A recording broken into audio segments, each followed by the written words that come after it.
consent. Thank you again, and I thank the witnesses for being present today.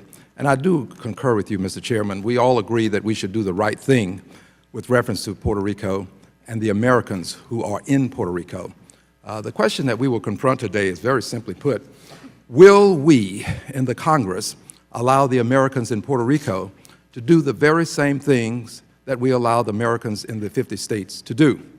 Will we allow them access to bankruptcy, as we currently do for the Americans in the 50 states? And I'm talking about under Chapter 9 of the Bankruptcy Code. And it's interesting to note that Chapter 9 applied to Puerto Rico from 1933 to 1984.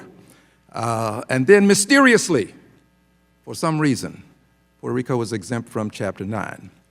But what the Congress giveth, the Congress can taketh away, and the Congress can returneth, if I may coin a phrase.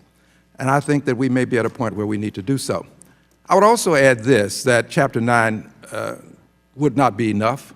There needs to be an opportunity to have something that allows us to look into the future and deal with the fiscal necessities of Puerto Rico.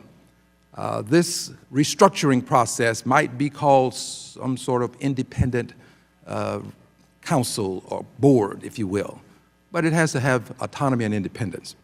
I would also add that the administration has made a comment that I find favor with, the EITC, as well as helping with Medicaid, because a good many of the persons there have only Medicaid as a means of health care.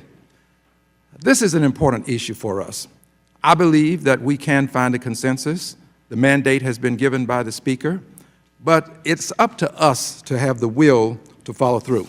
Now, let me answer this question quickly because it will come up. The notion that it's unfair to change the rules in the middle of the game. I concur, it is. But the truth is you have to look at all of the rules. The Supreme Court has promulgated a rule that we have to adhere to as well. And the Supreme Court has said that because Congress has this enormous power to exercise with reference to bankruptcy, that when you make these investments, you have to consider the fact that Congress can change the rules, and Congress can do so retroactively. So the argument that we shouldn't change the rules in the middle of the game is a good one. That's why we're going to consider all of the rules, which allows rules to be changed. I'll say more about that as we progress, I'm sure.